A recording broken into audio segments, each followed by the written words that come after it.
Hello everyone, as I'm sure you're all aware, we've recently had to stop cultivating and selling Cordyceps militaris, and we thought it'd be a shame to stop selling them without kind of like giving a little rundown of the journey that we've all been on for the last 4 years trying to cultivate this very tricky mushroom. So we've been cultivating Cordyceps at the farm for about 4.5 years. When I first started volunteering at the farm, Henry had been playing around with little kilner jars, so it was a very small scale.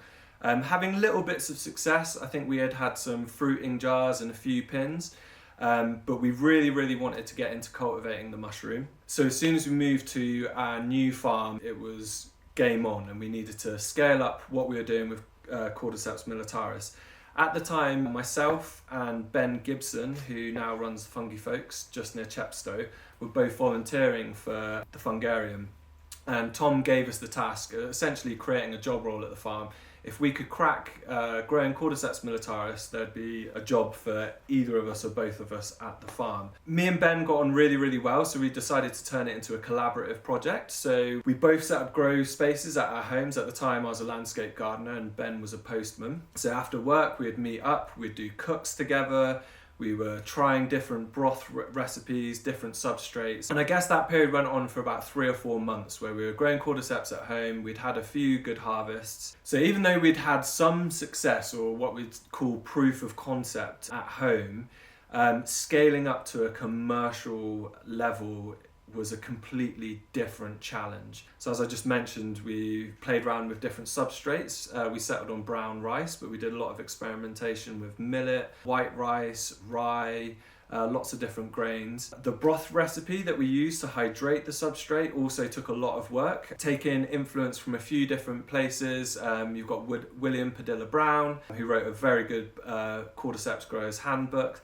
And we also worked closely with Lawrence from Kaizen Cordyceps, who really helped us a lot out with viable genetics, but also was always on the end of the phone to talk to how we keep cultures and stuff. Also the containers that we're growing the Cordyceps in, so we tried out a few different things. At the start we were cooking rice in silicone dough bags and transferring them to Tupperware tops, which was a contamination nightmare. We played around with trays sealed in bags, and then Henry came up with a really clever solution, trying to cut down on waste and trying to scale up our production of using gastro containers that are used in the catering industry, which was a great idea, but opened up a whole load more experimentation and trials because we had to find the right tape to seal the lids that wouldn't melt in the oven through the cook or wouldn't come off after the cook. The amount of air exchange that the Cordyceps were getting, so we played around with loads of different filters, air filters on the top of the tubs, air filters on the sides.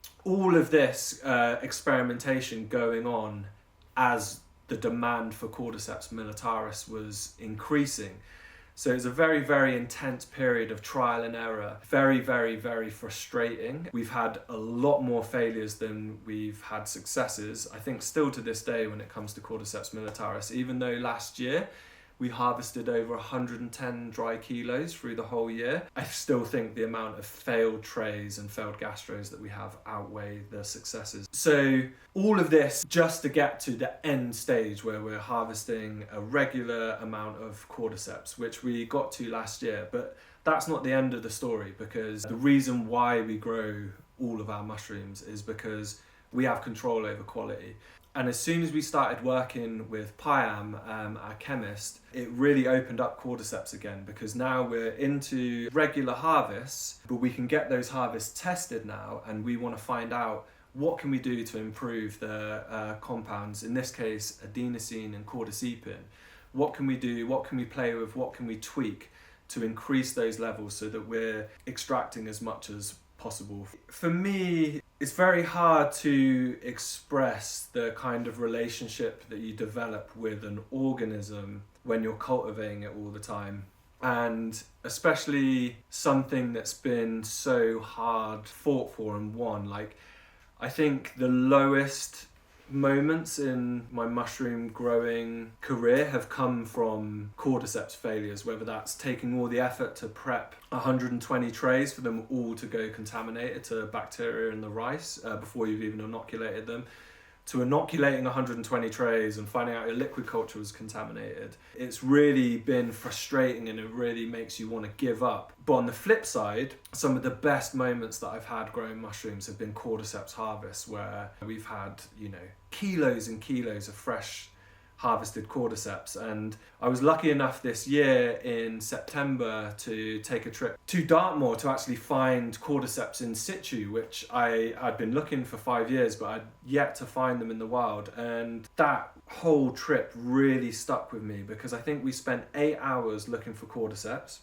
We found 15 in that total 8 hours, and they took another 2.5 hours to clean up at home. It really, really gave me this appreciation for this organism and what it can do for us. And if we hadn't taken the effort to cultivate it, how much time and effort it would take to collect enough mushrooms to have a single dose. So that felt like a very bittersweet end to the year because I felt so overjoyed seeing this mushroom that I was so familiar with. I spend 3 or 4 hours a day observing this mushroom and I'd never seen it out in the wild, and seeing it out in the wild doing its own thing was really something else.